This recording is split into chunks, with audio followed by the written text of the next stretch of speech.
गुरुजी प्रणाम जी। मेरे पति मुझको मारते पीटते हैं और 40 साल से मैं ये सब सह रही हूँ।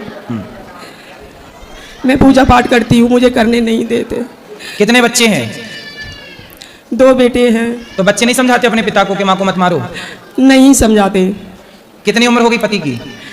पति 70 साल के हैं और मैं 60 साल की हूँ। 70 के पति, 60 की आप? जी।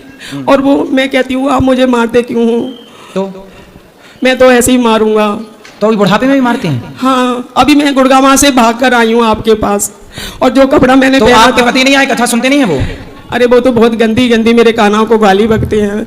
मैं कहती हूँ मेरे को कुछ भी तो बोलो। शराब वराब पीते हैं क्या? ऐसा कौन सा काम है, वो नहीं करते। तो ये बुढ़ापे में भी? अरे वो तो जब से मेरी शादी हुई है तभी से ही ऐसे हैं। तो आपने क्यों ऐसे आदमी से शादी कर ली 10 साल बड़े? मुझे पता नहीं था। आधार कार्ड नहीं चेक किया था? तब नहीं थे ना। तब 10 साल बड़े नहीं थे? नहीं, ऐसा है कि हमारी कुल शीतला माता कुलदेवी हैं, तो हमारा इधर बच्चे जब कई इकट्ठे हो जाते हैं तब इधर मुंडन करने के लिए आते हैं। मेरे माता पिता, मैं और मेरी भाभी और 4-5 मेरे भतीजे। मैं रहने वाली अलीगढ़ उत्तर प्रदेश की बेटी हूँ मैं। और वो पति कहाँ के हैं? ये हरियाणा गांव फरूक नगर। तो ये कहाँ मिल गए आपको? अब वो शीतला माता मैया ने पता नहीं कैसे जोड़ी बना दी। तो आपको मिले कि आपके माँ बाप ने कराई थी शादी? नहीं, इधर उस समय कुछ ठहरने का जरिया नहीं था। हाँ। तो हमारी मम्मी की मौसी की बेटी का इधर नर्सिंग वो था, पौधों का काम, नर्सरी तो, का? हाँ, तो उधर ही हम रुकते थे। उधर ही मम्मी खाना बनाकर लाती थी, फिर खाते थे और फिर मैया के दर्शन करते थे। तो सुबह हम बैठे थे तो उस नर्सरी में सैनी भाई कोई आया और बोला कि ये बेटी कौन है? तो मेरे जीजाजी बोले ये मेरी साली है। तो इसके माता पिता शादी करेंगे क्या?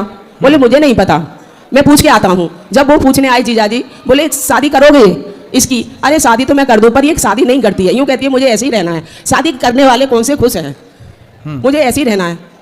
मेरे माता पिता ने मेरे को प्रेशर दिया कि बेटे तुम्हारी शादी नहीं होगी तो तुम्हारी छोटी बहन की शादी कैसे होगी? सभी लोग कहेंगे कि छोटी है।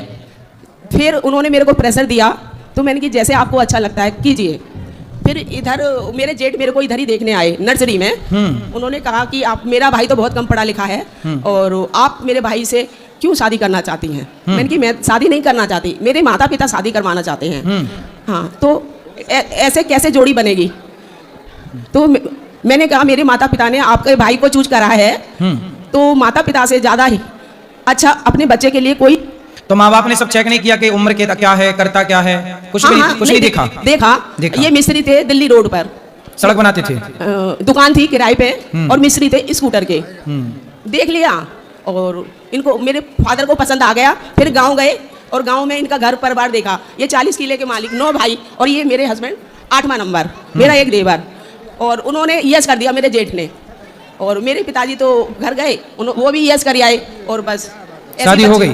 शादी हो गई। अब जब शादी हो गई, अच्छा कितने साल पहले, कब हुई थी शादी आपकी? मेरी 87 में, 88 में मेरे को बेटा हो गया, और उसके 3-4 साल बाद दूसरा बेटा भी हो गया।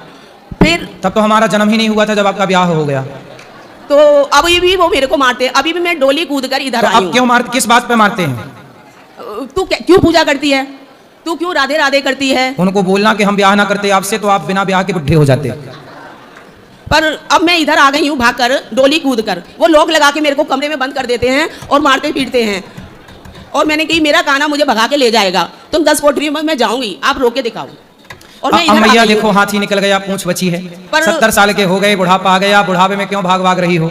अब मैं उधर वापस कभी नहीं जाऊंगी और आपके श्री चरणों में ही। अब देखो, बच्चों के ब्याह हो गए, बच्चों के ब्याह हो गए, शादी। हाँ, बहू अच्छी है, बहुत अच्छी है। तो बहू के संग रहो। अरे मैं रहूं, हाँ, पर बेटे मेरे बाहर रहते हैं और कई करोड़ रुपए उनको दे देते हैं, तो वो मुंह चुप।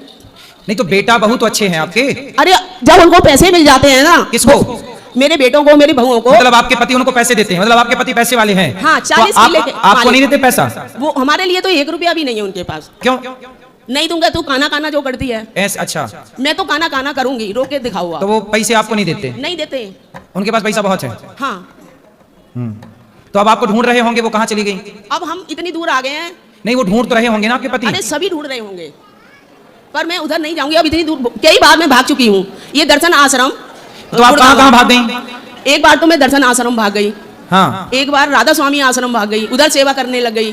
तो पति को भी लेके आती ना, वो उनको हम नहीं आते, समझाते। उनको बोल दूंगी ना। अब तो उन्होंने वार्निंग दे दिया है कि अगर अब की भागी तो इधर घर में गड्ढा खोद के तेरे टुकड़े टुकड़े करके अंदर गाड़ दूंगा, फिर तू देख। तो 70 साल का बुढ़ा ये सब कर लेगा? अरे वो देखने में 70 साल का नहीं है, मैं बुढ़िया हो गई, वो तो अभी भी हट्टे कट्टे हैं।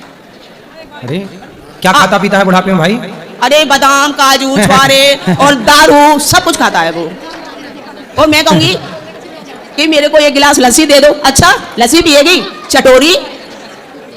तो आपको खाना पीना भी नहीं देते? ऐसे रोटी सब्जी दिया और लोग लगा दिया।